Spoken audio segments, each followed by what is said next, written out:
Bonjour, nous allons, grâce à cette vidéo, tenter de vous faire comprendre les mécanismes qui entrent en jeu lors de la perception de la douleur. Douleur est la sensation ressentie par un organisme dont le système nerveux détecte un stimulus nociceptif. Généralement, elle correspond à un signal d'alarme de l'organisme pour signifier une remise en cause de son intégrité physique. Quand on se blesse à un endroit précis, on ressent une douleur à cet endroit et on a l'impression que c'est cette partie du corps qui a mal. Par exemple, lorsqu'on se coince un doigt dans une porte, on a l'impression que c'est le doigt qui souffre. Cependant, ce n'est qu'une impression. En effet, les fibres nociceptives de la région touchée envoient un stimulus douloureux qui est relayé par les neurones le long du système nerveux. Ainsi, l'influx nerveux est amené jusqu'au cerveau en passant par la moelle épinière. C'est le cerveau qui nous donne alors l'impression de douleur. Avant de continuer, il est primordial de comprendre que la douleur n'est pas un système unilatéral qui consisterait en un message envoyé depuis une région douloureuse vers le cerveau qui se contenterait de l'interpréter et de nous faire ressentir une douleur. Au contraire, la perception de la douleur résulte d'une multitude d'échanges entre régions touchées, moelle épinière et cerveau. On parle ainsi de voies ascendantes et descendantes de la douleur, pour décrire les différentes régulations qui s'opèrent. Comme vous pouvez le voir sur le schéma, un message douloureux est envoyé à la moelle épinière qui va elle-même transmettre ce message au cerveau tout en y couplant un message inhibiteur pour que le cerveau puisse supporter cette douleur. Ensuite, après interprétation du message, le cerveau renvoie des messages inhibiteurs vers la moelle épinière pour rendre la douleur plus supportable. Cependant, plus le cerveau aura l'impression que l'organisme est en danger, plus les messages douloureux seront importants par rapport aux messages inhibiteurs. La perception de la douleur résulte donc d'un perpétuel balancement. L'influx nerveux est relayé à travers le système nerveux grâce aux neurones, unité de base du système nerveux.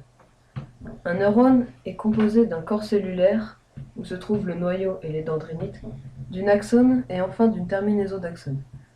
Lorsqu'il y a stimulation, l'influx nerveux arrive au niveau des dendrinites du neurone par des synapses qui assurent la liaison entre les deux éléments. Ensuite, l'influx nerveux passe par le noyau du corps cellulaire pour ensuite se propager dans l'axone.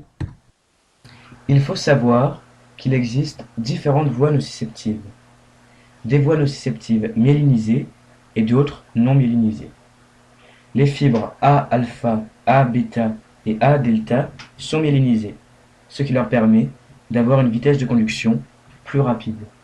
Au contraire, la fibre C n'est pas myélinisée et a donc une vitesse de conduction plus lente.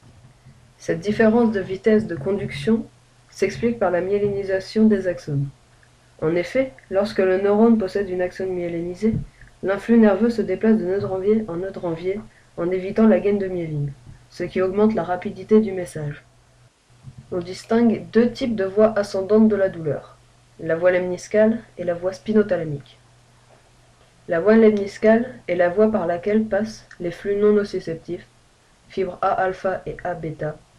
Ils continuent leur trajet dans la moelle épinière du même côté que la région touchée. Ainsi, si l'on se blesse le pied gauche, le stimulus continuera son trajet du côté gauche de la moelle épinière dans l'axone principal. Le stimulus passera plus tard du côté opposé, au niveau de la ligne médiane. On peut également appeler la voie ipsilatérale, qui tient son nom du latin ipsi égale même.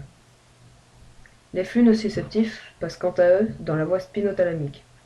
Dans cette voie, le flux nerveux va se diriger directement vers l'autre côté de la moelle épinière, au sein du second neurone. On appelle aussi cette voie la voie contralatérale, côté opposé.